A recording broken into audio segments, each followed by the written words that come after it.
Lowell, first question here in the front row. Lowell Cohn, Santa Rosa Press Democrat. LeBron, in reference to this whole thing with Draymond Green, the Warriors players seem concerned or upset about the fact that they said, stepped over him, or the other word was straddled him. Why did you do that? Well, first of all, before we get started, I want to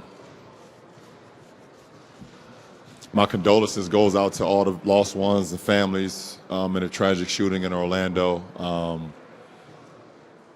I think it's another hit for us as Americans and what we have to deal with in our world today, and it definitely puts things in perspective on basketball.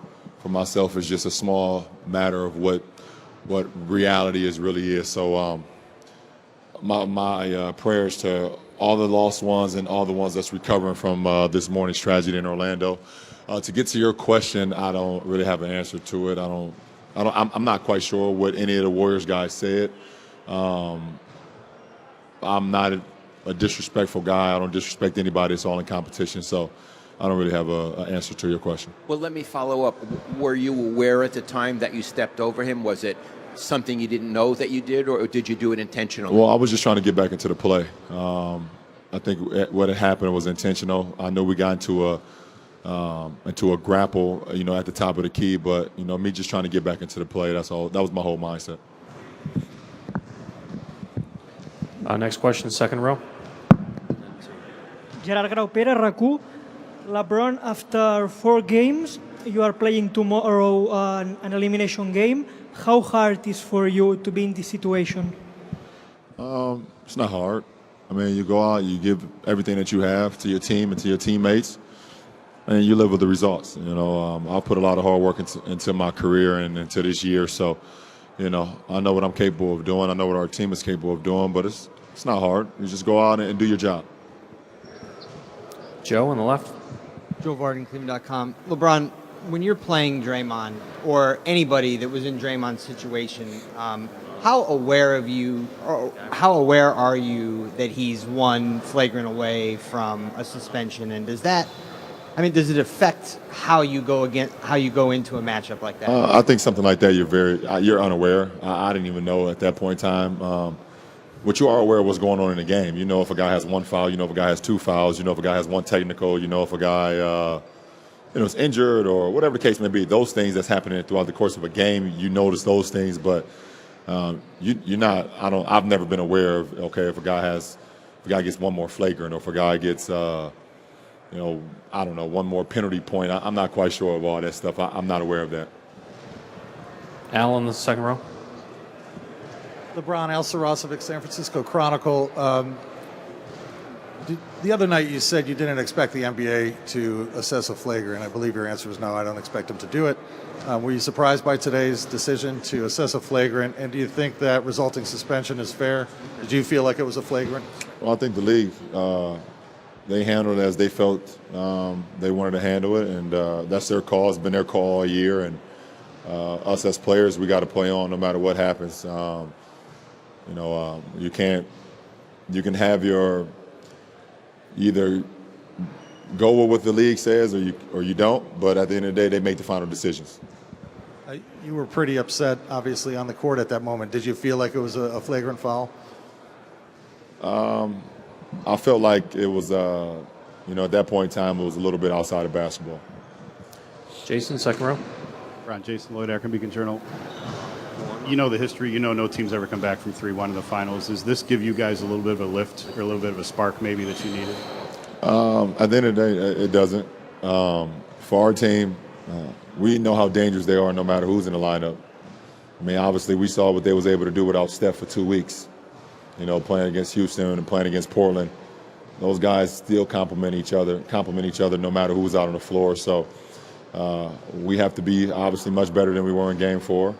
And in order to try to get a win on a building where they've been very successful. Over here on the right.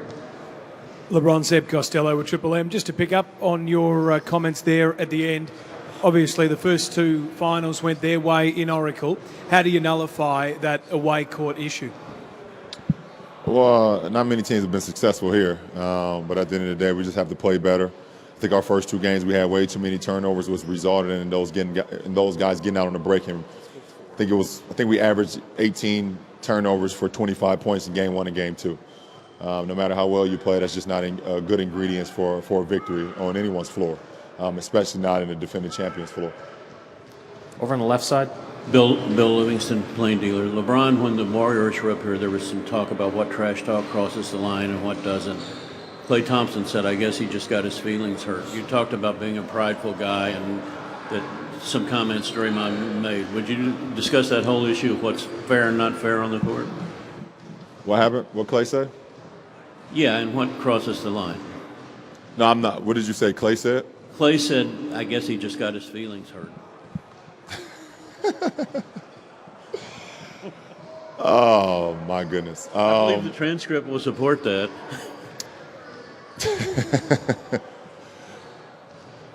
I'm not going to comment on what Klay said because I know where it can go from this sit-in. It's so hard to take the high road. I've been doing it for 13 years. It's so hard to continue to do it, and I'm gonna do it again.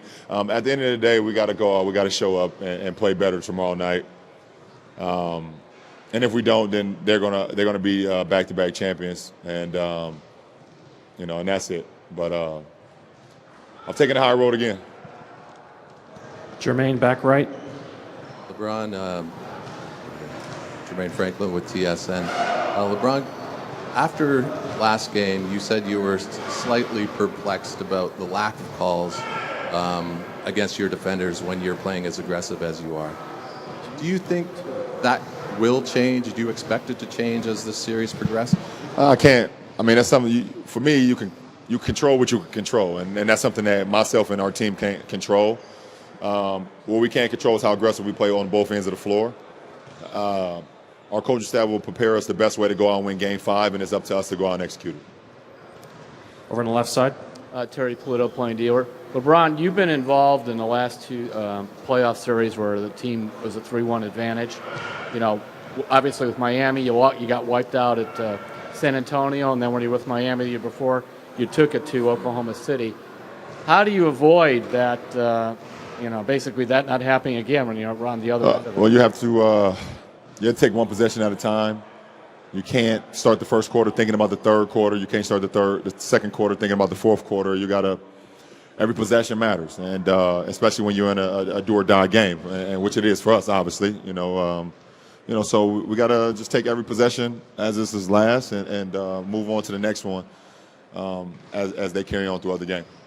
Especially on the road, it's tough because they can steamroll against you too. Well, this team can steamroll against anybody on any court, so that's the explanation about it all. David.